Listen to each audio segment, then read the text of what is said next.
Occasionally,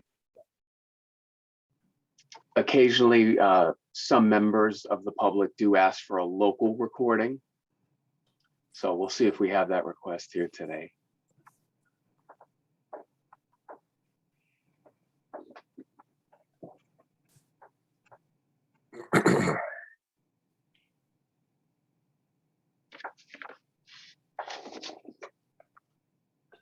All right, from the SAB, I think we're waiting for Susan Foley. Amy and Kim are on. Yes, correct. This is Kim. Yeah, this is Amy. We're also waiting for Howard, I would think. Yes, and we're waiting for Howard. I'm There's sorry. Susan. Thank you. Yep, and Susan is here now.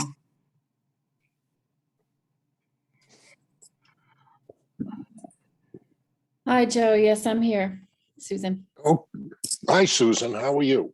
I'm well. How are you? All right, so why don't we kick it off if that's okay with everybody? Welcome. First order of business is to vote to accept the minutes of the February 11th meeting. May I have a motion? Motion to accept. Second. Okay, all in favor? Aye. Aye. Aye. Next item, Commissioner update. Status of the $850,000 earmark that was in the budget, and then status of 2022 reallotment fund, RFR process, and project concepts, and current FY spending against the GA. Commissioner. Yes, good afternoon. Hi. So I think you got the spreadsheet that I had sent out. To boil it down, I think we're optimistic of meeting the target of spending the entire earmark. It's a challenge, but with probably, 90 days to go in the fiscal year or something like that, I think we're going to be able to be close, if not meet it. So that's the hope. We continue to actively program. And John, I don't know if you have anything else to add there, but I mean, we've been very action oriented in terms of what we've been doing with consumers and getting them services. No, we're in good shape, Commissioner, as far as spending the money goes. The 5 vendors have been actively seeking consumers. The outreach that we did with NFB and Bay State Council definitely brought an additional influx of referrals in. One of the vendors has told me that they will probably be closing out probably very soon, within the next couple of weeks. They're booked up through June. Another vendor says they will definitely be probably booked up or closing out referrals probably by May. And so we're in pretty good shape. The other vendors are coming along and referrals keep flowing in every day. So I think we're in good shape. Yes, thank you. And to follow what our great Deputy Commissioner indicated, it's a credit to him and our team, really our whole team, for everybody from Joey and Carol and working their business end to all of the regional directors and all of the counselors. We've gotten a lot of people's extra services. So I don't know how long we could keep that up, but I think we're well on our way to spend it, as John indicated. Excuse Dr. me. Purcell, good afternoon. Good afternoon, everyone. Hope everyone is well. All is well. All is well. And as I read that spreadsheet, David, that is what is encumbered. And it does appear, if that's the case, then you have enough spent and encumbered to chew up the 850. Did I read that correctly? Yeah, but again, that's what we're going by. We believe with, again, all of April, May, and June to go, with 3 months left to go, we believe we're gonna at least come close to making the number. If we have anything left over, it will be because consumers who have been committed back out and then there won't be any time for a vendor or Reprogram it, for yeah. us to go ahead and decrease and increase in the fiscal system, that sort of situation. But I'm very confident that just about every penny will be spent of this funding, and the only thing that'll be left over will be those folks that have to pull out for some unforeseen reasons. Okay. Excuse me, this is Amy. Joe, don't mean to interrupt, but it's interesting, and I think I know the answer to this just by what you said and by the spreadsheet. But I had a call from a consumer today who told me, and she didn't want to give the name because she didn't want to get somebody in trouble, but she said she was told last week that the money was gone, that had been spent, and I told her that was not correct according to my understanding. So I just wanted to make sure that all So of the caseworkers know that it has not all been now spent. the caseworkers know that it's not spent, but I did mention earlier that one vendor has told me that they are just about closed out taking new referrals. So if that person talked to that particular vendor, they may have told them that Right. the money has run out. So No, in she fact, didn't. She didn't talk to the vendor. She just talked to her caseworker. That's what she told me, at least. Okay. I don't know how. Yeah, a I would caseworker say would got take that offline so we can go into the Right. specific case by case. I Yeah. wouldn't want to out any consumers. No, and I'm not willing to divulge information about the specific consumer either. I don't know her at all. She just called this morning. My point was, I think we want to just make sure that counselors know that there's still money available. Well, Oh, I have a yeah. meeting. I have a meeting with the social workers and actually with all the supervisors tomorrow. I will make that Right. very clear to them that Terrific. referrals should Yeah. keep flowing, and they have been coming. So this may be a one-off situation, but we'll definitely take care of it tomorrow. Great. Yeah, Thanks, even John. further than that, any consumers that are on the call right now, I wouldn't get too much into because what we're talking about here is like administrative, technical, like we're in the weeds here. If people need services, we will get them services. We've turned nobody away. Right. We won't be turning anybody away. Just let us know. It may be a matter of rather than going in June, we send you in July or, some other part of the year. But we could provide some of those services with our rehab teaching Absolutely. staff. Right. So we will serve Understood. everyone. Totally understand. Thank you. So that just to refresh me, if you've encumbered something and it is not spent by the end of June, can it be spent in July and August, or does the service have to be provided, excuse me, prior to the end of the fiscal year? The Yeah, earmark services have to be provided by June 30th. Okay. Now, I think finance would tell you about maximum obligation contracts and all that. I don't know how much of that people are interested in here, but again, I think the 50,000 foot view for consumers out there is the services are there. We've never turned anybody away, and we won't turn anybody away. If you need services, please let us know. We're there to serve.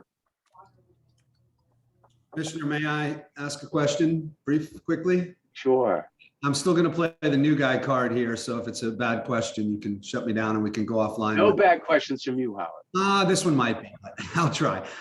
Anyway, what I'm hearing and what I hear also outside of these meetings suggests to me that some communication would be appropriate. People seem to have either misinformation or not accurate information or inconsistent information.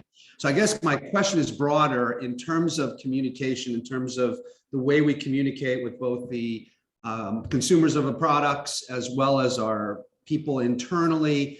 Is there a system by which we can communicate so that we are consistent and everyone is a little bit more aware? Because I think when you don't understand or you get bad information, it leads us to positions that become fairly tense or people don't truly understand. So long question just to say, do we have a communications vehicle? Is something like that appropriate to be used here? And if this is more of an offline conversation that everyone else knows except for me, I'm happy to have that with you. It's a great question. The answer is yes. We have multiple streams that we utilize, and I'll go through them if you're interested. One, for our stakeholders, Ms. Gardiner, our CFO, puts together a legislative update on the budget process so that at each and every step of the budget process, which it is just that, a process. It starts with the governor's budget, goes to the House budget, goes to the Senate budget. All throughout, by the way, there's various exercises that get communicated in hearings and things like that. So we do that pretty well. That list, I want to say, is like 100 and something different organizations that are on our quote unquote stakeholder list that get that level of detail. That's generally geared towards vendors and some of the larger organizations that we deal with. So we work that stream. Additionally, John programmatically works with his team, all of the counselors and everybody else, to do their communication with the program people at all of these organizations, because we're only one part of the scenario. Yes, we provide a lot of the services, but we also work with the vendor community to provide a lot of the services too. So that gets communicated out to that stream, if you will.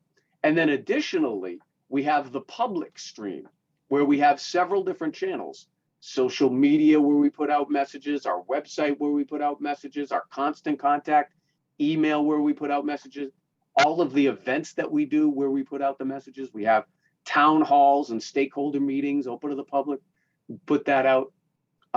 That last stream that I mentioned right now, as you may or not be aware, we lost our communication director, Carla Kath. So we still have programming going on there, but we're trying to, like today, Carla and Regina have traditionally helped host this meeting as a communication function. Today we have Samantha and Paula doing it. Regina's out on a medical and Carla has moved on. So, even things like this meeting help us get our message out as to where we are in the process, what we're expending. And of course, there's public tools available to anybody too, if they're interested in going on the comptroller's website. All of that spending is public through see-through. So we try our best. At the end of the day, can we reach everybody? Probably not, but we're trying to reach as many people as we can. Thank you. Sure. All right, thank you very much. Next one, David, is the status of the 2022 reallotment fund, RFR project process and project concepts. Yes. So these are, excuse me, vocational rehabilitation focused. They are reallotment projects. So these are federal dollars that are from an unspent pool of VR dollars. That money goes back in, and states that are in good standing can apply. We've had success applying and getting several projects funded. The reason why I give you that intro is because many of the projects that we're talking about here, disability as a qualification, the delta between legal blindness, those are extensions of previous reallotment projects that we've done. So I don't know how many of the project managers we have here. John, I know Nate's one. Who else do we have here? Kara is the other one. Oh, I'm sorry. What's that? Kara is the other one. Oh, Miss Filling in Gardner. for Carla. Hi, Chandra. Great to see you. Yes, Dr. Linden. Hi. So would anybody like to provide the Statutory Advisory Board with an update of their particular project? I know RFRs have gone out and things like that. Hi, David. I can give an update on our Yes, Nate Scrocky, go ahead. We're at the stage now with the 3 projects that I'm managing where we're about to award the contract. So we just went through the process. The bids just came in. We reviewed the bids. We scored the bids, and the 3 people that scored the highest will be awarded the bids, I think, this week. So we'll start the paperwork to put the APOs in place and get those projects started probably by the end of next week. Terrific. And Nate, remind me, you're PM for 2 or 3 of them? Disability as qualification, legal blindness, delta? Yeah, 3 of them, and also the effects of COVID on vocational rehabilitation. Thank you. And then Dr. Linden, are you out there? I'm here, but the ones that Nate just described, I am I'm on those three as well. So there's no other updates. No We other have the update. updates this morning. Thank you. And then John, I know that Miss Sittig, who I don't know if is joining us today, but she No, is she's not. project manager for the one with Sleek Machine, which is the VR welcome kit. But I know we've been involved, and maybe you have Yeah. a little bit of an update. So they are, that project was put out a little bit ago. The contract was awarded to the company David just mentioned. Carla Kath was handling that project, but since she's left, one of the individuals on the committee took over, Kara Siddick. And so they're in the process, the vendor is interviewing, has interviewed the staff, including myself, is interviewing people in the community, is doing some other focus groups, I believe, and all to get to that point to develop a welcome kit for MCB. So that's progressing along very smoothly. We can get an update for next month, but the project will be over in a couple of months, so we can probably maybe June we can give you a pretty good update of what the final report is going to be like. Great. And then finally, the technology survey by Mr. Pooler, I think, is leading that one, right, John? Yes, he is, and I understand that's moving along. In process, but nothing they're really. in the early stages. Mhm. Yeah. In the early stages. Would you tell us a little bit about that particular one? What the scope is of it, and more importantly, what you're hoping to accomplish? Yeah. So Mr. Pooler had previously, we did like I don't want to say a rudimentary one, but it was a small scale in-house technology survey that I think we wanted to build off of more formally, go out with a larger pool of people who are going to be surveyed. And it's assistive technology driven as it relates to vocational rehabilitation. So I think they're going over the particular questions that they're going to ask and the modes that they're going to ask it through. You know, how many responses by email, how many will be in person, how many will be, you know, through some other means, through phone or whatever other means. So but I think it's just that it's where VR meets assistive technology. I think they may be asking questions about the particular needs of the individuals, or maybe some training aspects of it, maybe some. So that survey question haven't been developed yet. That's in the upcoming work.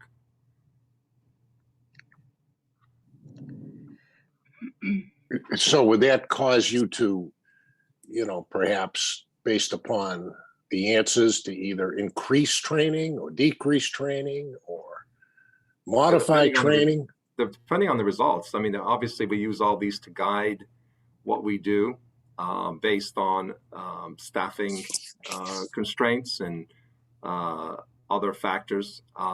We always use this information to sort of tweak the programs and try to accommodate as many of the needs that we found. It's just something that, you know, maybe we learn something new. Maybe we get to learn something that we should be doing something differently based on the number of respondents that we get. So it's hard to tell. I mean, the department is running fairly well, but you know, the needs are ever changing. The work environment is changing. So it's a good time to sort of put this out there and just see what the folks who are receiving the services are feeling and what they're thinking about, and see if there's any good ideas or that come out of this that might be we might be able to implement.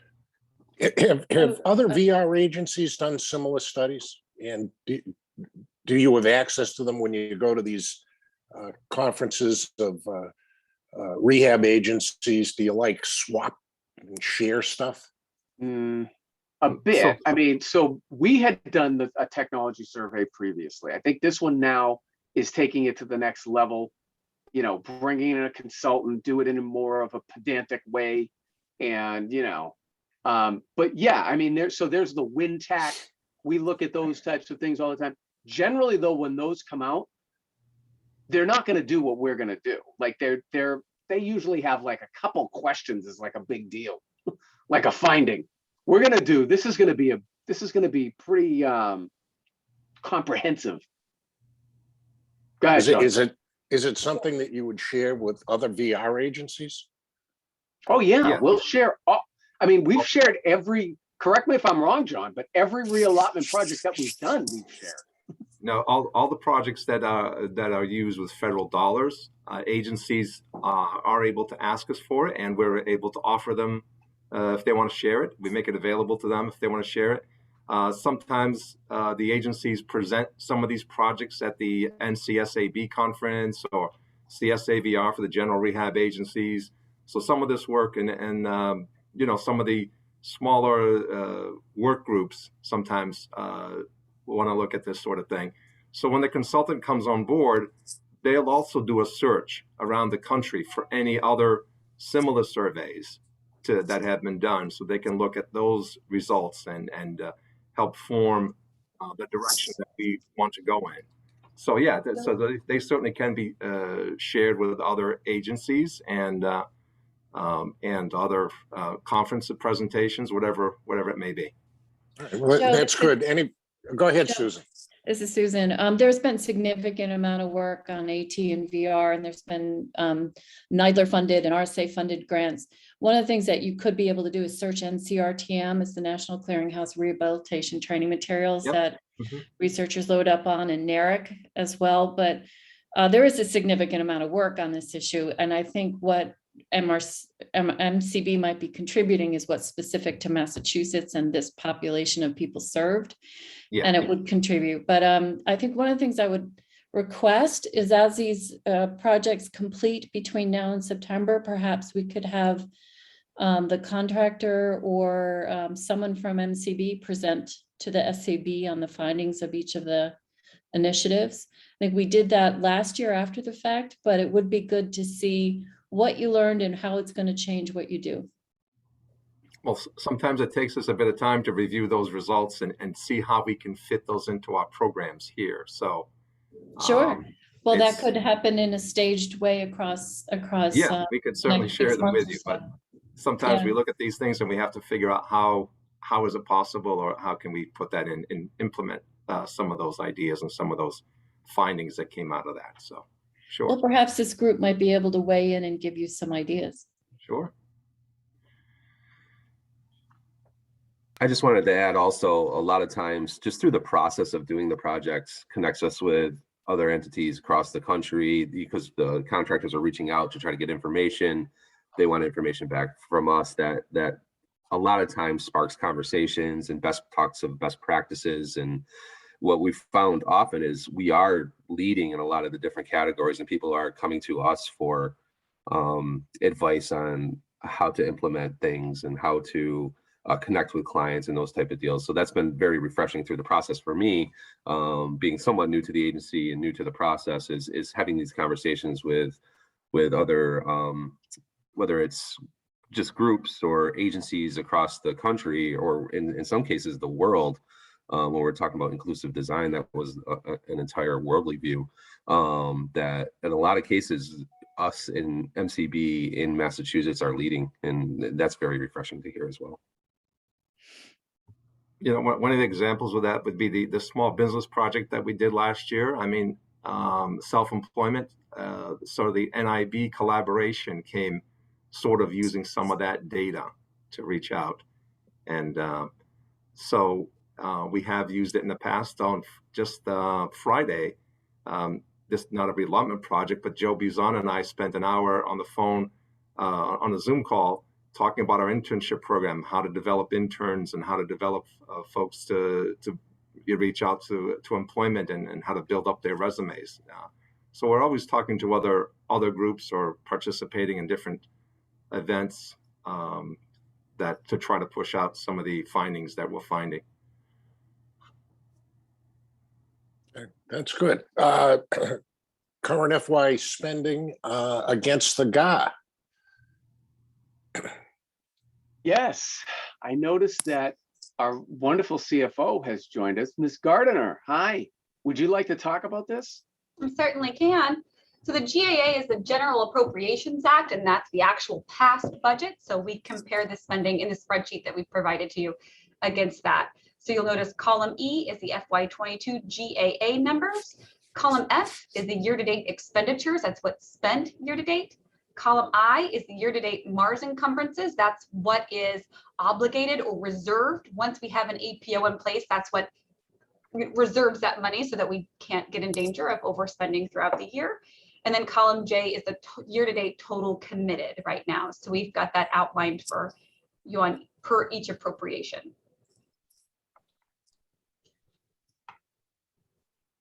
And do you have, Shonda, and it's nice to see you again, it's been a while.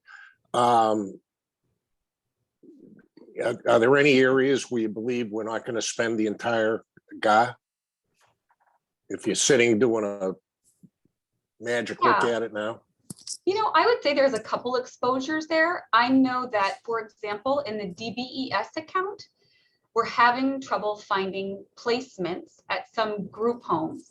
And oftentimes that's linked to the shortage of workers willing to work in that industry at the moment. And so we have people who want their children, and maybe children is just a general word, they could be 50 years old at this point, or even they might want to place them in a certain area and there's no beds available based on a lack of staffing at that particular home. So we haven't been able to place, I believe it's 3 people this year. One I think is getting really close, but that's been a concern and something that we've been watching this year. So I think that that could result definitely in some reversions in that account. I think the amount that we looked at earlier was something between, you know, up to $1.5 million is what we were looking at. We also do have budgeted in the PAC money, one particular project for an all consumer survey that had been held. That was probably the biggest chunk of the PAC money. It was close to $400,000. But the commissioner is speaking with the secretary about possibly packing that once again so that we can still repurpose it. So not all is lost, but we might be able to use it next year. But it first has to be approved by the secretary, and that looks optimistic, but then also approved by ANF afterwards. So the commissioner, I would say, is working those channels right now to hopefully. So just so I'm clear, Chandra, the PAC money was the additional money that the legislature put in for what hadn't been spent? No, what is the PAC money again? You The said PAC it money exactly was right. oh, go ahead. No, he nailed it.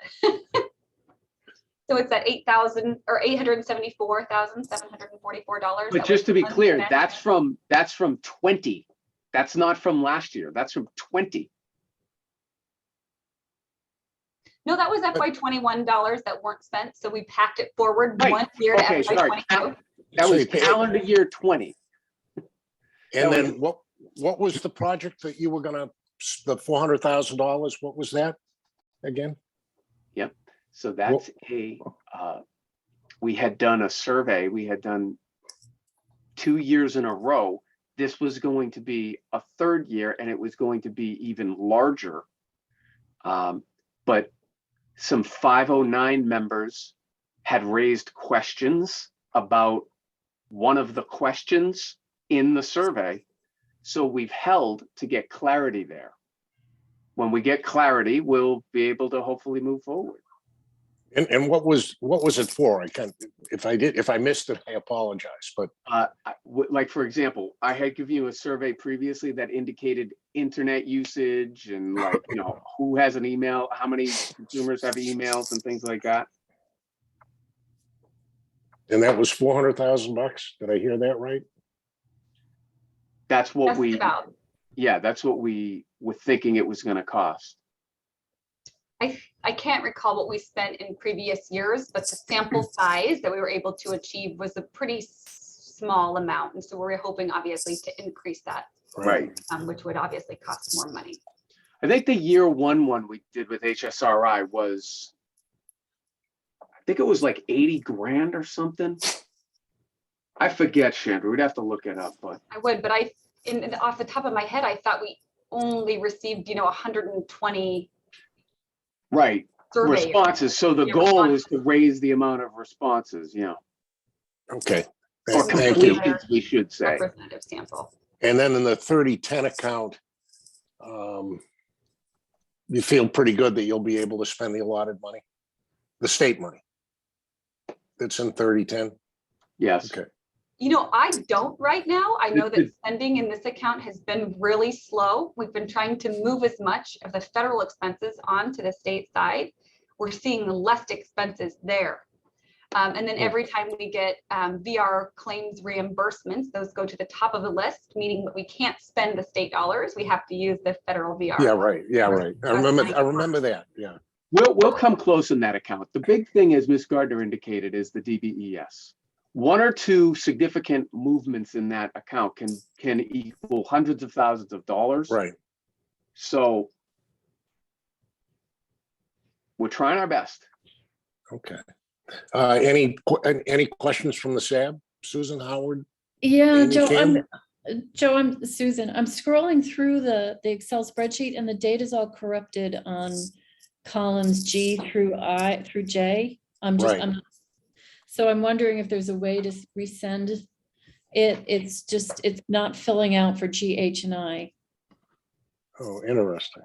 Oh, that's weird. I'm looking at it now. I can resend it to you, Susan, easily. Yeah, I think maybe to the whole group, because Joe, are you seeing it? Yeah, I just unhid the columns. Yes, thank you. Yeah, the data's, it just gives an error message.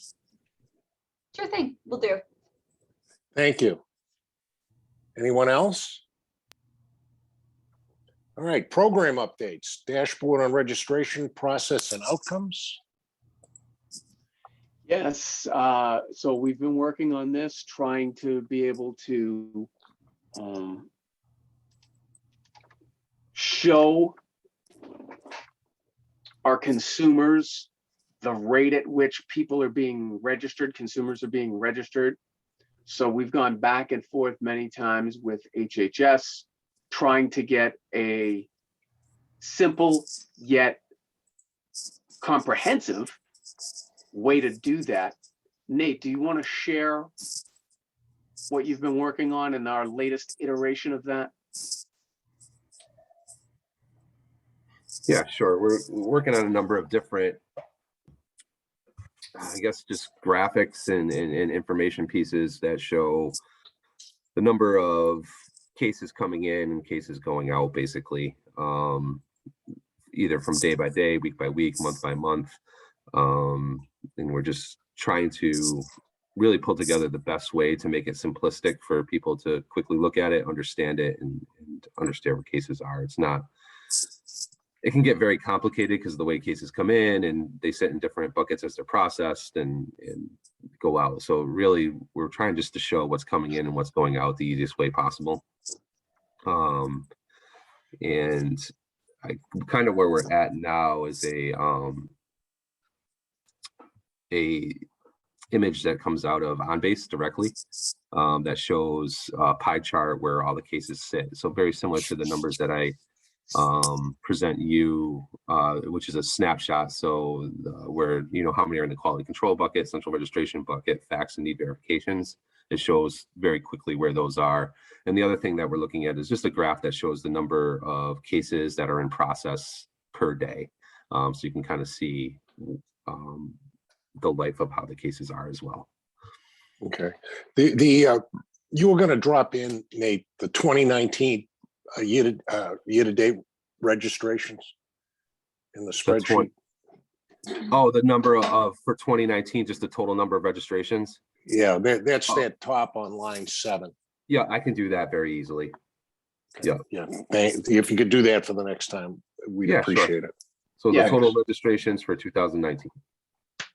So Nate, is what you're talking about in terms of graphics, you're building off of what was sent to us as a dashboard? Or is it a different thing that you built? A little bit, yeah. So it's a lot more information. That's what's sent to you as the dashboard. But it's like the pie chart I was speaking to is kind of a direct correlation with the registration section on the dashboard, the current inventory. That current inventory piece on the dashboard is a snapshot of that day.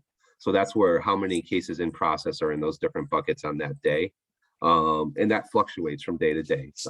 They move from, so quality control is where the cases are reviewed to make sure that the person, we have all the information to register the person and that the person is indeed legally blind.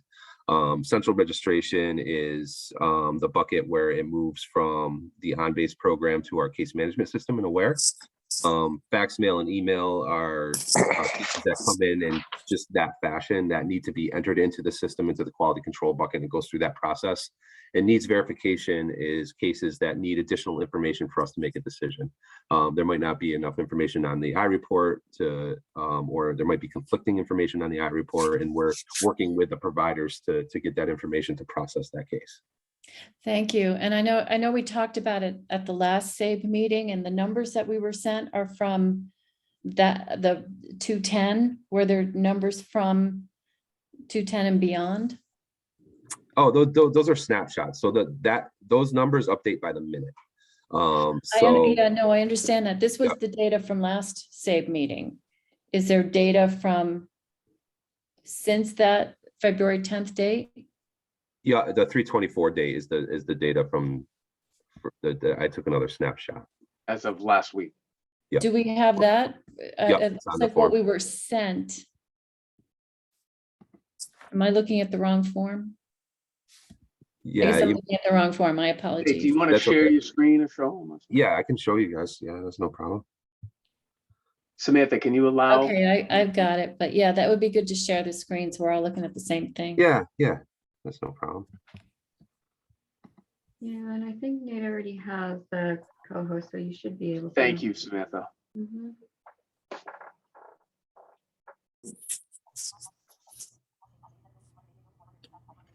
Okay, hold on, I'm just trying to make this larger. All right, you got me in there. All right, can Yeah, everybody see my thank Excel you. spreadsheet? Yeah, thank you. I can. wasn't looking at the previous one, thanks. That's okay. Whoops, I'm making it smaller. All right, so yeah, so we'll add the 2019 numbers. Joe, I apologize that I didn't catch that last time. That's And if you can scroll left on oh the yeah, sheet. thanks, David. Thank you. That's a quick add. So the registrations is the current inventory. So that's a snapshot. So on 210, when we ran the report last time, it was we had 96 cases in process that need to be reviewed. I'm sorry, in process. And then we had central reg, which are ones that were ready to go where 79. We had 30 fax and emails in at that time, which would then go to quality control. And then we had 30 that still needed verification. As of last month, or as of last week, rather, excuse me, we had 95 in quality control, 44 that needed to go over to the case management system, and 14 and 14. So we had a couple things, and I just wanted to walk you through some of the things we did in the last month since the last time I talked to you as well. We had a little bump in the road because we were creating a system, as I spoke to last time, where the information going from on-base into the case management system, we were working on getting a lot of that information streamlined to be put in automatically through electronic processes to the data entering it all. And we implemented that over the last, since the last time we spoke. It actually went into process last week, and we had kind of a 3-week period in between where we had to really funnel in the cases because we were testing it back and forth to make sure that it was working properly. We had some bumps in the road, but we ironed them out, and we're in right now as we sit, that system is working really well. And the numbers are the cases that are going from central reg, that bucket, into the case management system are moving quite a bit quickly, especially over the last week now since we put it into place last Tuesday. We've probably moved about 80 cases in that time. So where we kind of slowed down a little bit, we've really picked it up since we implemented it. So that's really good. As you can see, the numbers have gone down overall, which was great. The number of cases in process, and I expect by the time that we talk next month at the next meeting, they'll be even lower. The amount of cases that we have in process will be smaller than they are even now. So in February, we had 199 cases processed, right around 200. So we had 200 new registrations in February, and we had 90 new registrations come in. To put that in perspective, in March, when we ran some numbers on 3/15. We already had 115 cases that came in. So in half the month of March, we had already surpassed the number of cases that came in February, which is good. We have more people being registered, getting our services to as many people as possible that need it is great. It's just, for me, going through this process is understanding when we do have ebbs and flows during the year, and this is why we're keeping track of these numbers internally, is so hopefully we can forecast if there are, for whatever reason, times that pick up. And I don't know if the numbers went up in March because some of the mask mandates were lifted and maybe people are getting out to the eye doctor a little bit more regularly. It could be because the weather's a little bit warmer. People are getting out, but our numbers did increase significantly so far through March, and we're not through yet compared to February. So it'll be interesting to see how that trends as well, keeping a close eye on that. But that's where we are. And if there's another way that, like I said, these are snapshots. So this is going to be whatever it looks like in real time when we share the numbers with you. If I looked at the numbers right now, they would be much different. I shared the numbers with the executive staff this morning, and, we were, 80 for quality control. We were like 30 for central registration. We were 32 for fax, and we were like 10 for needs verification. So these numbers are moving constantly. It just really depends on the amount of cases coming in where they're at. Does that make sense to everybody? And that was a long-winded explanation. Yeah, no, thanks, Nick. This is Susan. I mean, I think there's a couple things when you have things go up and down and have a daily rate. But one possibility is, instead of worrying about that too much, you look at trends and you look at monthly data. So the same date every month, what's your total number? So on average, if you looked at 2021, you were divided by 12, you're getting about 100 registrations a month. If you look at between now, January 1 to now, you're getting over that, or to the end of March, you're getting over 100, somewhere around 130. So you are seeing a tick up. But yes, of course, the daily ebb and flow is going to happen. But if you can stabilize it in a sense of what's your monthly rate, you'll be able to see what your peaks are in different months. And do you tend to have a lot in the winter and few in the summer, that kind of thing. So one possibility is, instead of worrying about the detail, worry about the trend. I look at both. And right now we're just in the first quarter of really looking at the numbers this way. And I look at it daily for a couple of reasons. I look at it to look at staffing, what's going on as an agency and different things, and how that also affects the process. But the monthly is not to interrupt you. I just and that is what you should do as implementation. I just meant for the board, for the SAB. Okay. Yeah. Reporting Absolutely. out. I mean, that you absolutely have to know the details, but from our point of view, I think too much detail is sometimes confusing. A monthly rate, you're seeing an influx right now. So do you think you're curing it anyway. Do you think on the dashboard monthly numbers would be better, kind of like averages? I think for this group, but I would ask my peers on the SAB whether they think that's true as well, because in order to compare, like what happened last month, what happened this month is helpful. Not what happened every up and down. It's too much detail. You need it, that level of detail to run the program. But for us, I think we want to see up and down and ebb and flow. And Joe and Kim and Amy and Howard, I don't know if you agree with me, but I would say less is more sometimes. Yeah, I agree with you, Susan. I concur. Sure, I can adjust that. We'll go to monthly numbers. I think that, and that'll show you the trends. We'll do that. Yeah, because it does seem, just by looking at these numbers, that you went from last time you reported, you were at 149 year to date, and that was February 10th, and you're now at 410. So that's a big jump in a little over a month. So that's to be commended, that you're clearly moving it forward. Yeah, thank you. And I definitely want to present the information that's clearest to you guys. So I will I'll put that together and maybe share it with the group beforehand, just to make sure it's is what everybody is looking for, and then we'll take this out and add that in. Great, thank you, Nate. No problem. So I'll move on the spreadsheet real quick. There's not a lot to talk about here. The numbers are pretty stable as far as cases, open cases for SR and children's cases.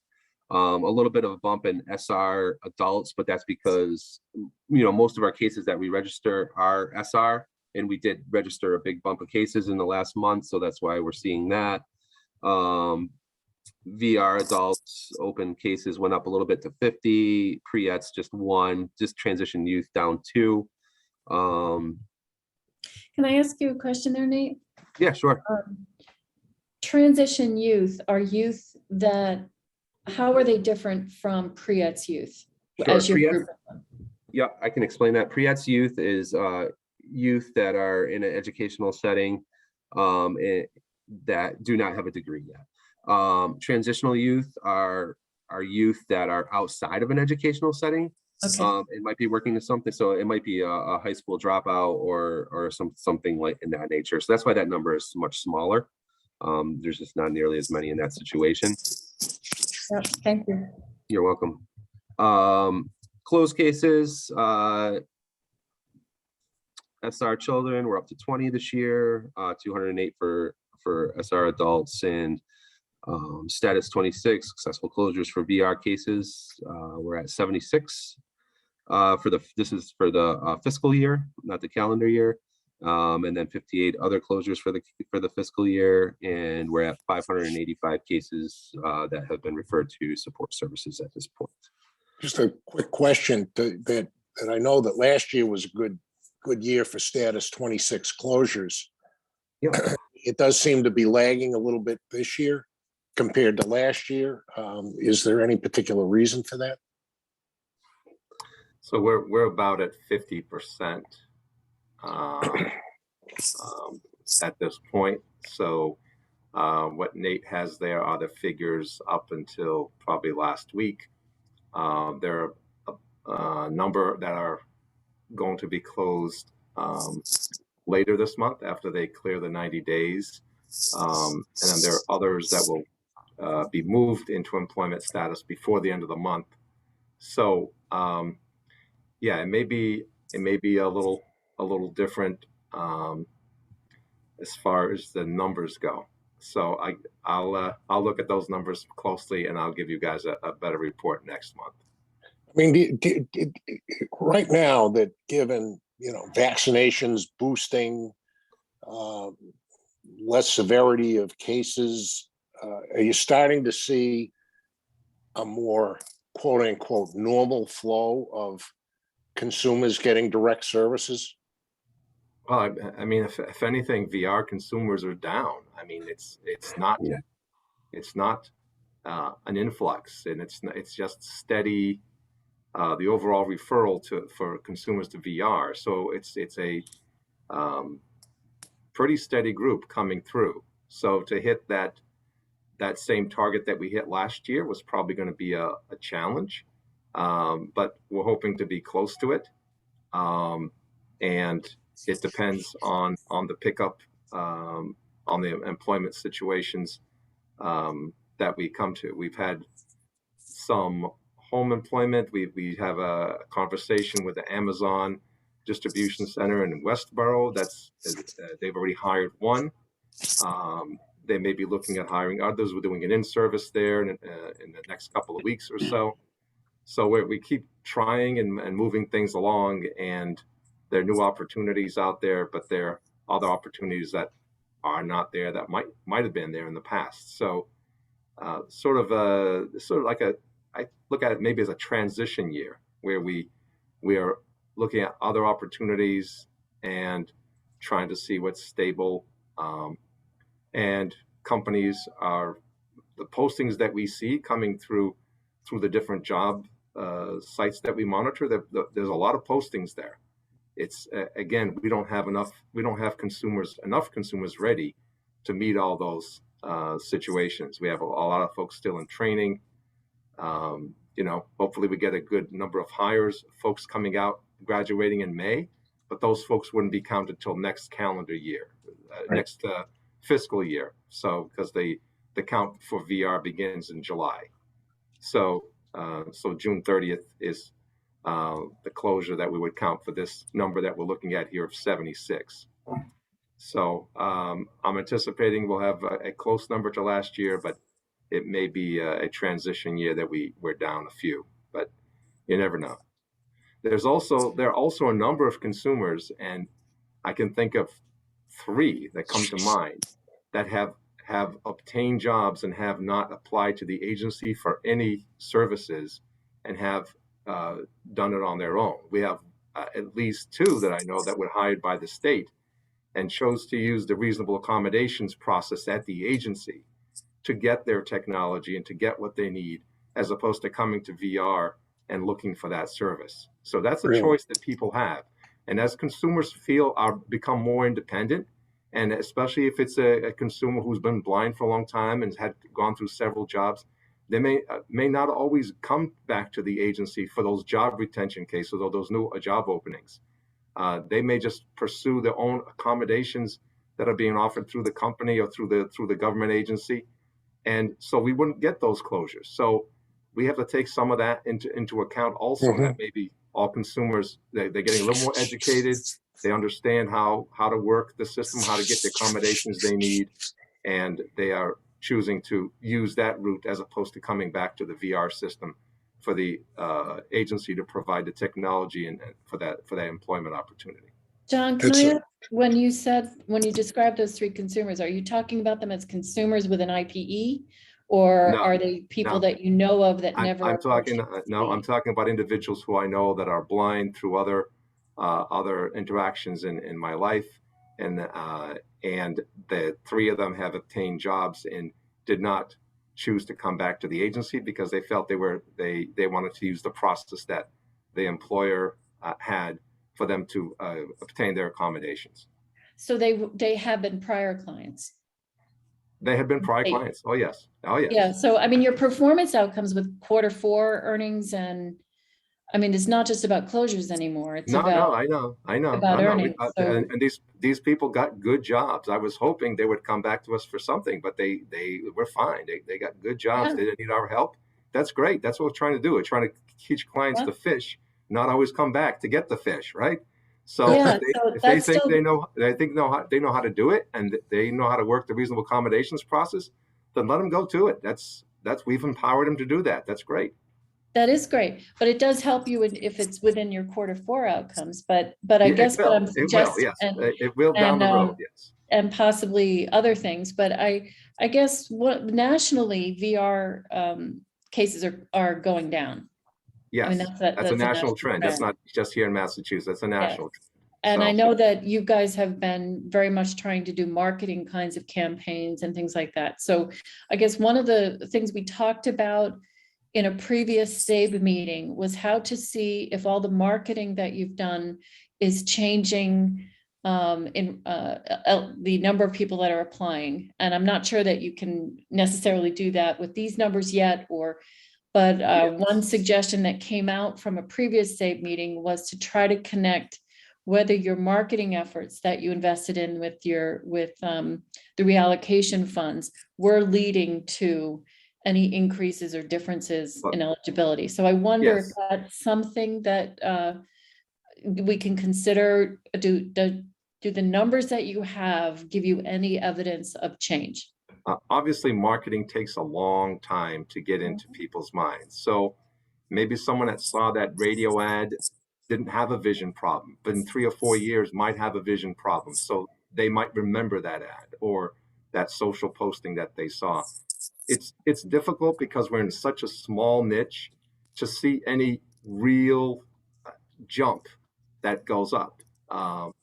In our case, if we have 10 new referrals or 10 additional referrals to what we normally get, that's a pretty good jump for us as far as VR goes. Yeah, no, exactly. I mean, the suggestion was at the last SAB meeting or at a previous SAB meeting was in the welcome kit or anything where you're doing intake or application, you ask how that person found out about MCB. Correct. Yeah. And so I'm wondering if that's part of what you're going to be doing to try to figure that out.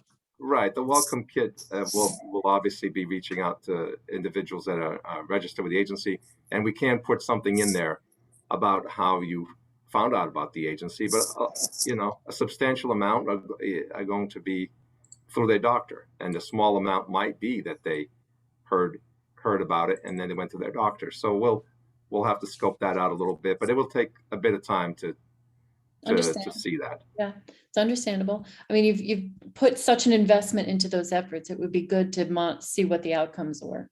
Yeah, no, I'm watching. We're watching for those outcomes, but again, it's going to be over a period of time. Okay. Anything else for Nate? Oh, this is Amy. I just want to just thank you, Nate. I tend to be somebody who often has questions about status, consumer status, because people have asked me, and you're just always so prompt in responding. So thank you again for your collaboration. Thanks, Amy. Yeah, no, keep them coming. Ditto. This is Kim. Thank you for the great report and the data. It's really good. Thanks. And hopefully, next month we'll be able to share some of the graphics that we're putting together as well. We can do. All right, great. Update on staffing changes and levels. Yeah, so as we've indicated previously, MCB's FTE cap is 133.5. So that's the amount of full-time employees that we're allocated. And our current FTE level is 130.8. So we do have several positions in the hiring process right now, which will bring us slightly past our cap, actually. So I don't know how much of a breakout you want, but I'm optimistic that we'll be at full employment within the next 4 or 5 months. So as Commissioner gives you that breakdown, so we're trying to fill a social worker position in our Western Mass office. We're on our third candidate. The first, for 2 of them have walked away from it. So this is why it's taking longer. A lot of times we're not getting, the candidates are moving on either because of personal reasons or economic reasons, or they get a better offer from someplace else. So it's becoming difficult to find the talent to fill these slots. And we were hoping to It's have a really challenging job market right now, really challenging labor market, right, John? We were hoping to have that job filled 3-4 months ago, and here we are. We're on the third candidate. Also, the state is we're using a group HR type of system, so we're competing with a lot of other agencies are doing a lot of hiring. So it's taking us a lot longer to get through the process with our folks because we have to wait for the green light to move ahead. So it's working out. But it's been a slow grind to get folks in here and then losing them and then having to go to the second candidate and going through the process and then finding out at the end that they just got something else. And then I went to a third candidate with this particular OIB job. So, and we have postings for the director out there, which we're close on, for the Springfield office for Western Mass to replace Nate. Close on that one. We had the central registry, the same thing that John just indicated happened to that position where we went to extend the person an offer and they said they had already taken another job. We went to the backup candidate. They said they had already taken another job. So we're out. We had to repost that. We have some mobility postings that have 2 expired with no candidates. We had, again, 1 candidate for another of the positions, and they took a position with the VA in Texas. So we're competing. We're trying to find the individuals, but all this sort of tight job market is adding a substantial amount of time to our ability to fill the slots with competent individuals. A quick question. If you have a cap of 133.5. 133.8.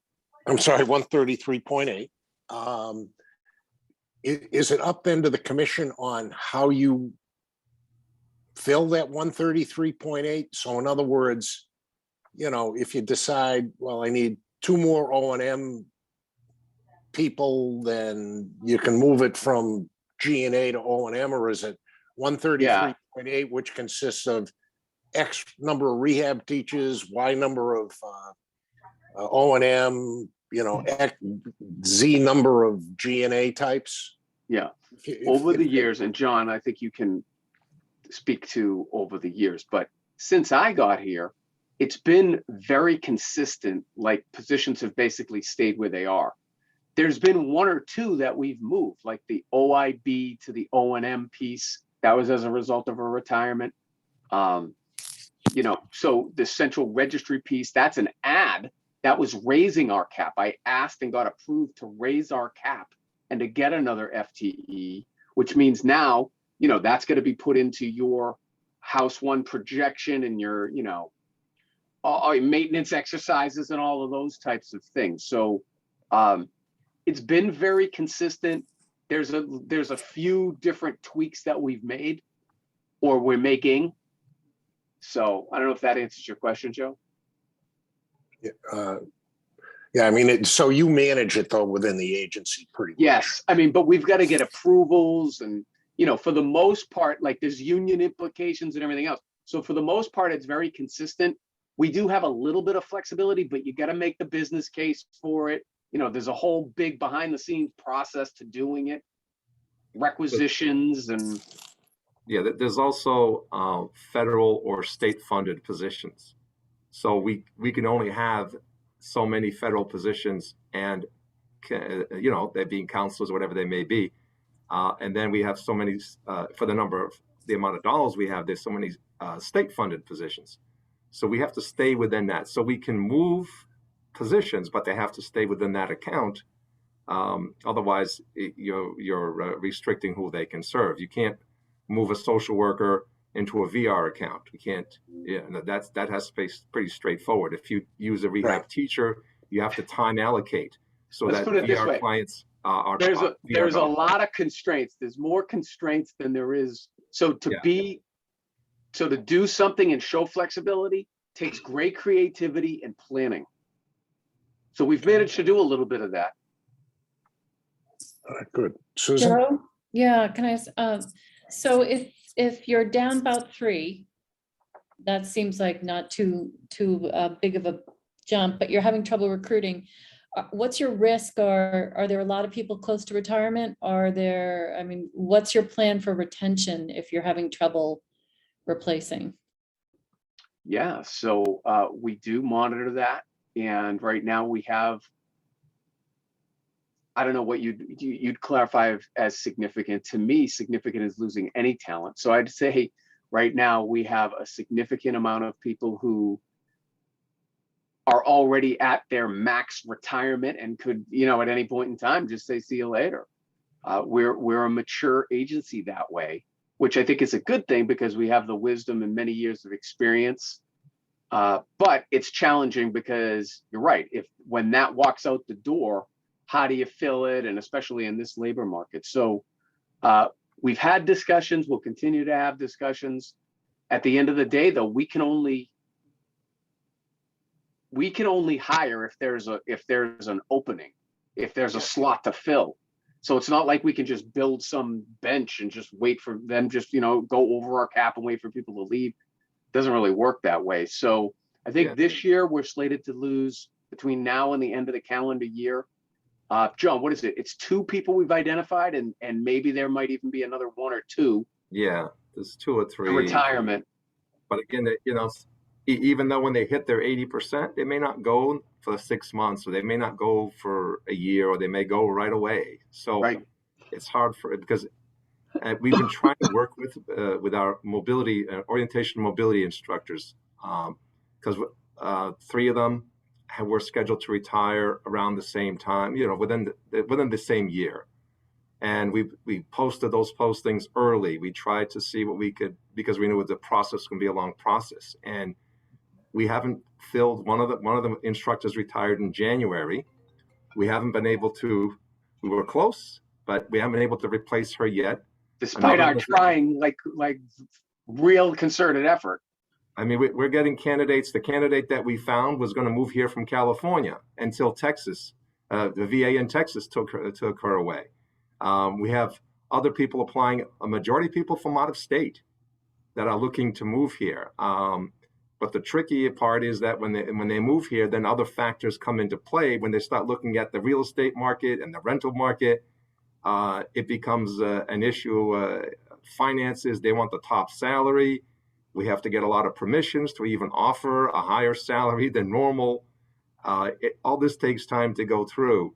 And so we tried to do that with the department and start posting it earlier because we knew it was going to take a while, and we haven't been successful yet. And now we have another instructor that's leaving very soon, and the third one is leaving towards the end of the year. So we, even when you try to recruit, we've reached out to the different programs that produce these individuals. We've posted it on different groups, organizations for orientation mobility folks or rehab professionals. We've circulated around through NCSAB. We've done everything. The whole industry is up against it, though. Yeah. We hear this from all the other states and organizations. They're all having difficulty too. Yeah, no, I understand that. I guess my question was more about risk and retention. And so if that's the scene, how are you focusing on retention or focusing on ways to not lose people if you're having trouble? Since I've been here, I think there's only been one non-retirement person who's left. Yeah. And they left, my understanding was they left for a significantly better opportunity. So you can't blame them. So I think retention isn't the issue. I think it's recruiting that next. Yeah. They're not leaving for other generation. jobs. Yeah. It's retiring and just, like you said, David said, one other person left for another opportunity, but that's the way, that's just a very small number. I'll perhaps add to Susan's comments, maybe just my own observation. This is Howard. I agree that things are very difficult in terms of the hiring process. I think we're all challenged with that no matter what aspect of the business you're in. But I do also agree that retention is an important component. You may not be having that problem right now, but just given that everything in the environment as it is, it's possible you may. And there's simple things that you can do that help people feel a little bit more connected. I think now you're not in the office anymore either. So as a result, that connection's a little harder. We've shared similar challenges and we're trying to do some things just to bring people together, make them feel a little bit more of a team. I think it's actually a pretty good idea. Fortunately for you, you haven't had that problem yet, but it is the atmosphere, just like you've described the atmosphere of people very competitive for jobs. I think the atmosphere is also people jumping around a little bit more. I hate to see that happen here, especially given the situation you're in. So you might want to consider a few things that you could do to just make people feel more like a community. It is a little harder these days, but perhaps there's things that you can do. We've done some things I'm happy to share offline. Maybe they could be helpful, but I do agree with Susan. I think it's important to look at that aspect. Fortunately, you haven't had any impact on that yet, but I think it's important. Mm-hmm. Yeah, we've done, Commissioner, we've discussed some ideas about to bring folks back in. And when we first started, went into the pandemic, we had the weekly coffee call that the entire agency came together on Friday morning, kept that going for a while. There was a lot of, we did that for 18 months. Mm-hmm. And we had the water fountain before that it was like people could just wander in and talk about any topic. And there was a lot of personal sort of talking going on about pets and about their, whatever, housing and different things going on. So it was just to try to keep that community up. That went on for quite a while until the staff, we just changed that maybe 6 months ago, right, Commissioner? Yeah, like just to mix it up more than anything else. When our folks started going back on the road, then that left the numbers down. And so we sort of have gone to a monthly, what's it, quarterly now? Quarterly. It's less frequently, and that's a quarterly that we bring everybody together. We don't want to pull people off the road to come and do this coffee call. So we've tried to adjust to that sort of thing. I know that the regional directors are doing a lot as far as keeping their staff together with their regional meetings. They're doing little extended sessions after the meetings. So that's within the regions. That sort of keeps that going. It is substantially different as far as doing things as an agency. We've kept up with our annual agency get-togethers, and we still offer various trainings that are of general interest to a lot of our staff, and a lot of our staff see each other at those trainings. None of the regions have got together yet, but I think towards the summer, some of them plan to sort of bring folks together. I know that in Western Mass, they had a couple of in-person meetings several months ago. I think when Nate was out there, you did a couple of things in person, right? Lunchtime in the park or whatever it was. Yeah, we did a lunch in the park. We also, the Region 1 still gets together and have either lunch or some sort of meetings together every once in a while. So on a smaller scale, the regions and the programs are sort of doing things sort of just to keep the tightness in the region together, which is a good start. It's a good building block. Another idea, the legislature approved an increase in hours that retirees can work for the state. And so I wonder if reaching out to recent retirees to come back and work for 20 some odd hours a week would be useful. We've got contractors working for us. Yeah, we did that. We did that. Others have left and they said, no, we're too busy babysitting our grandchildren. That's what we're going to do. Yeah. Well, there might be an MRC counselor out there that might consider it. Retired MRC. But anyway. This is Judy Savageau. I don't know if it's okay to just jump in here, but we're having the same trouble at the medical school trying to recruit people. And we have many openings at all different levels. And it's hard when you're competing with outside, whether it's consulting companies or the private sector, because the state doesn't pay at the same level as many other places do. And the minute you bring somebody in that you can negotiate with HR to get them a salary closer to what their ask is, then we've had to make adjustments across the board for all sort of similarly leveled persons. And so it affects all of our budgets. And no matter how much we really push what the benefits are to working here at the state level, you know, it's just for many people, especially a younger population, it's the bottom line. People aren't looking to have jobs where, you know, they don't care about a pension. They don't plan on being in the same place 20 or 30 years from now, like many people have been in the generation before them. And because we offer an opportunity, it depends on the department, but there are some that are offering almost exclusive 100% remote opportunities. It's a plus in that you can get people who are applying from anywhere in the country. People who never would have been able to apply for the job are now applying, but it is a risk on the retention side because they could just up and leave and, you know, be attractive to some other state. But I think you're right. Recruitment issues are happening everywhere, and being part of the state sector certainly doesn't make that any easier. Yeah, we offer the hybrid work environment, but our people sort of need to be in the state, because if you're teaching mobility, or if you're a rehab teacher, or if you're a social worker, counselor, you really need to be in state to provide those services directly when the consumer wants them directly. No, absolutely. Yeah, no, it's a certain groups are going almost exclusively remote, but they're not, they're people where you can do the work very remotely. So it's been the one sort of outcome from COVID is that people don't have to do the commuting in some places that they would have had to do beforehand. But you're right, getting people together in a way live as opposed to just on Zoom is also going to then be an issue when you're hiring people from locales that are not local. But yeah, trying to do that and trying to keep people having the onboarding process such that you're really welcoming in a way that they want to stay is hard. I could add just to Judy's comments. I think what you're hearing pretty much across the board is what we're all experiencing. Perhaps your explanation, John, as to all the great things that you guys have been doing maybe explains to some extent why you haven't seen some of that turnover.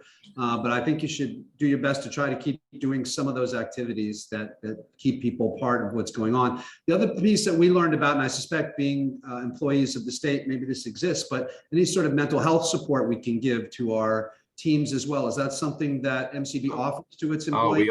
we offer that all the time. Our Yes, we have. HR person reminds us constantly and reminds staff constantly. Go ahead, David. I was just going to say, we have a very extensive employee assistance program, the EAP. And I mean, hands down, what all of the intangibles that state government provide meet or exceed any, I'd stack them up against anybody in the private sector, maybe outside of like Google or something like that. That's not the issue. The issue is, I think what Judy said is right on, is that people look at that bottom line and they don't figure in, well, I get with the state, I get 13 paid days off, and I get such a great reimbursement with the health care, and I got a pension, and all they do is look at the compensation amount and say, well, I'm going to make more over here, so I'm going to go over there. You're right, and they don't take into consideration all the benefits you just mentioned, plus 4 weeks vacation and personal days and lots of other things that I think I keep saying to one of the departments I work with. I sit mostly on the medical school main campus, but some within Commonwealth Medicine. And when it promotes itself as the sort of consulting arm of the university, then people think they're coming to a consulting company and they want that consultant pay. And when I stress monetizing all of these benefits, and I understand, pensions aren't things that many people are looking at anymore because so few places offer them. It doesn't matter to them. It truly is what their starting salary is. All of those other things, I think you could monetize and really increase what you really are getting reimbursed for. And some of it is more in kind than it is the paycheck. But I think that a younger generation doesn't plan on staying in the workforce. It's 2-3 years at a time. That's right. And then it's They don't want to constantly wait 25 turnover. years to get their pension. It's a different thing, right? Judy's right on. But I'll get my 80% any day now, as soon as I retire. I'm jealous, Judy. So Well, ongoing 32 years. I've been here 32 years, so I could go anytime. ongoing discussions. The 3 areas is the status of effort to automate notification of blindness to assessor's office for tax exemptions, update on the phone system procurement, and update on PPE available to MCB staff. And I guess I'd add to that, has the change in masking requirements had an impact at all on any of this? So, Yeah. to you, Mr. Commissioner. Yes, thank you. I'll start with the regulation piece first. So the regulation is now in effect. MCB successfully changed that.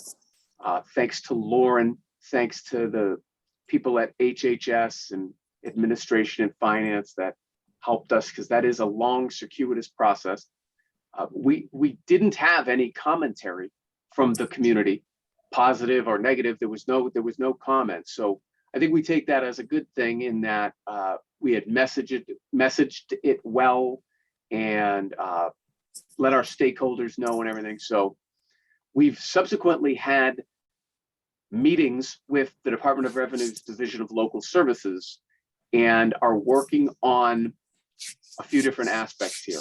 One, the manner with which this information will be shared will be through an already existing tool at the Department of Revenue's Division of Local Services, with which the assessors in each city or town are already familiar and already using, and that is their gateway system, which is secure and has quite a bit of confidence on the assessor's side, on DOR's side, on our side. So we feel really good about that. And basically, we're going to be able to provide them a listing broken down by community of our consumers that are 18 years of age or older, and provide that to each specific community through their system. So we still have some work to do there on the technical pieces of that, but that's basically where we're headed. And regarding the opt-out provision is the second thing. We're working on that, on a form to be able to do that and messaging around that specifically for the opt-out. And then really the third component is the larger messaging of letting our consumers know and making sure that all of the assessors and their staffs are aware of the change as well. So the plan is to get ready to do it for this July 1. I think we feel good about providing them a list. So any things that will happen between now and then, we're still going to use our tried and true, print it out and mail it to them. So between now and July 1, that's what we're doing. And indeed, even after July 1, that system will still stay in place, although we hope it goes to the background and becomes really like the, like the backup procedure, just much like when we started with the mandatory report of legal blindness electronically. You didn't get 100% adoption right off the bat. It's taken us, a year or 18 months or whatever it's been to get to the 90% we're at now. And we think the adoption here will probably be about the same. We'll still probably continue to get, do paper for the remainder of the calendar year. And then hopefully, as people get used to it and the assessors get used to it, as consumers get used to it, the adoption will go up. So we feel good about it. We're headed in the right direction. We think this is going to improve the consumer experience significantly and improve the efficiency for the consumer and for our unit and for the assessor. So this really, at the end, once this is fully implemented, is going to be, we believe, a win-win-win. A win for our staff, a win for the assessors, and most importantly, a win for the consumers.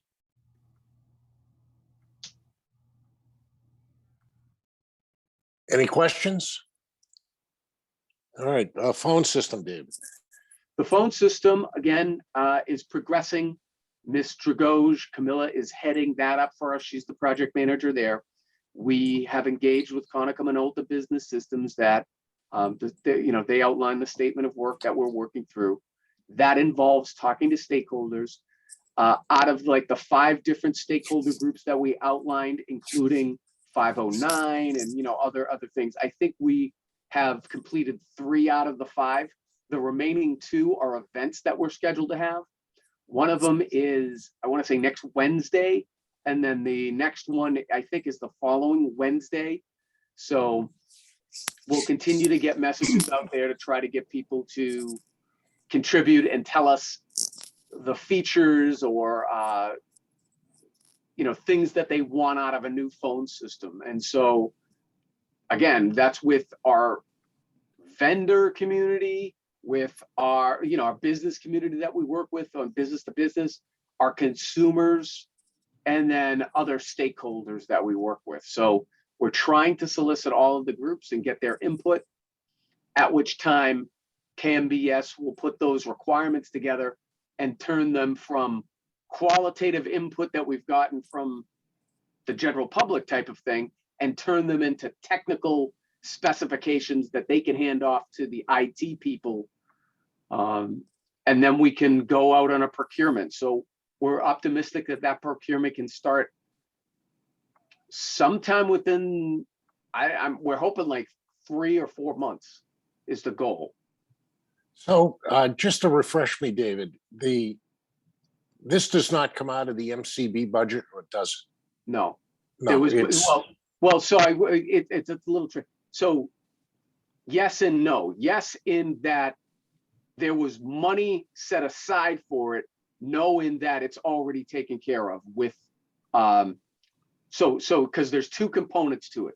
One is the front end. The front end did appear, and Ms. Gardner can maybe tell me the line item number if she's still here. It appeared as one of our pack things. Okay. The back end, though, that's being taken care of from EOTS, which is the Executive Office of Telecommunications, Safety and Security, whatever it is. That's the back end phone system, because that back end is being changed for many agencies, not just us. okay, thank you. If I could and just then jump in just to clarify, I'm sorry, Joe, for interrupting, but you're right, that money that we use for the requirements is PAC money, but the project is to be paid for by EOTS because that's something that falls under their purview per our ACIO. So they had us do the requirements just because it was more timely, because we needed something quickly, and we also wanted to make sure that we had sufficient buy-in and stakeholder outreach. Thank you, Chandra. I didn't realize you were still there, and I'm glad I got it right. And further, Thank just you. to add another thing here, just for clarification, because if you were to go back to probably a year ago, this all changed. Originally, the quote unquote EOTS dynamic was much different. We were going to go through EHSIT, and it was going to be a different thing. That all changed. So we had to change as well. Okay, good. And PPE. So PPE, there's been a very significant procurement there, and we've gone out two different components. One is the fit testing that needed to occur for some of the masks. And so that's occurred. And we're working on getting those particular masks into the people. Not everybody, Chandra, how best to articulate that? Passed the fit test? How does that work? Or met the criteria for a certain mask? So now they're going to be given another mask. So we basically have a series of different types of masks that we've procured that we're getting out to our staff. So we have the KN95 masks that are going to folks who don't need to be fit tested for. And we have a bunch of folks that have requested, and my assistant is out there stuffing envelopes and mailing them to their homes right now. And those are all here in the office. They're both inventories of N95s and KN95s. So, and things will be taken care of very shortly on the K95 ones, on the N95 ones. All right, good. Yes. All right, We're providing it. is there any business that any member of the SAB or the commission would like to address? New business, old business? None for me, Joe. This is Susan. Okay. No, I don't have anything. I'm All good. right. Howard? I am all set. Thank you very much. All right, good. And then, so not many here from the public. Anybody from the public want to weigh in? I guess not. We're getting more efficient, I guess, in our time. The next meeting is in a couple of weeks, I think. So Joe, do you think we need another meeting in 2 weeks, or given Why don't the timing? So we have one April 8th. And then have we scheduled the May one yet? Yes, we have, May 13th. Just thinking there might not be a lot new to report in 2 weeks. Yeah, there might. Yeah. So with that, I have one question. So I was on vacation and completely unplugged. So that was good for some and not good for me and not good for others. I take it the next version of the budget is not out yet, the Ways and Means. No, we've heard that it will be out maybe the first week of April, or most likely the second week, but who knows? Maybe it's the third week, but I would imagine it would be in the next few weeks. So are there, I mean, I've kind of heard that there is a push by some folks to enhance the MCB budget. Could be from a couple of agencies, not sure exactly where. Are you aware of any of those pushes? And if so, would the commission support them within the whatever the rules are in terms of supporting people's requests for additional funding? Yeah, we support the House One budget offered by Governor Baker. We believe that will provide what we need to run the agency well. Whatever the legislature does in their prerogative, we will adjust to. And we're there to provide any technical support or questions. I gave my testimony to the Joint Committee on Ways and Means. And I don't think there were any questions. So I think we have the ample resources we need to be able to fulfill. All right, but to the extent that there are people pushing legislatures to do earmarks or additional funding to be additive to the MCB budget is, is an example. I'm sure that the TIC is not in the House One budget, but annually it's been an earmark for several years, 5 or 6 anyway. Is that something that the commission supports to the extent you can support it, or if there's another push for an $850,000 earmark for technology, is that something the commission would support? Can it support it? Work for it, work against it, and that sort of thing? We will deal with the number that we're provided at the end of the budget process. So I'm not trying to be vague there. We support the governor's budget. Whatever the House and Senate and the legislature does, we will adjust to, and we will make good on their wishes. All right, so you're neither going to support or Yeah, I mean, at the end of the day, push against efforts outside of the governor and the legislature. We're the executive branch. We will provide the technical expertise when we're asked, and that's it. I mean, let the rest of the process. We're busy administrating the funds that we're given. We're still spending money from 2 fiscal years ago. So I think we have the resources we need, and if we get more, then we'll adjust. If we get less, then we'll adjust to that too. Okay. Any other questions from the SAB and the feeling about should we just go to the May meeting and skip the April meeting? Any thoughts? I think that makes sense. I do too. Yeah. Okay. Yeah, I agree. I think one possibility is to skip to April and move up the May meeting. Yeah. That's one possibility, or keep it the same, but I would advocate skipping April.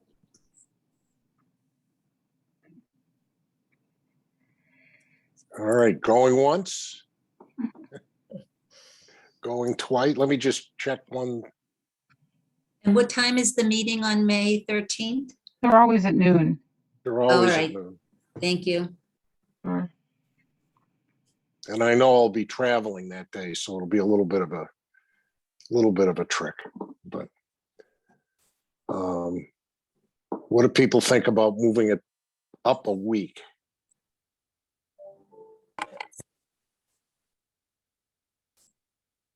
To the 6th. Can we do that? 6th I is a can. Friday. Yeah, 6th is a Friday. Would that work, or should we just, okay, I got a thumbs up from Howard. Works for me too. Works for me. I just checked and it works for me. All right, the commission. What about- Yeah, we don't have any events that day. All right, cool. Then let's do the 6th, and you could send out the revised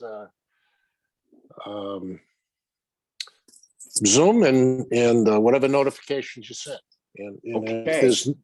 if there's nothing else, I move to adjourn. Yep. Thank you. Seconded. Bye. All Aye. right, okay, thank you very much. All right. Thank you. Be Joe. well, everybody. Have a great day, everybody. Bye.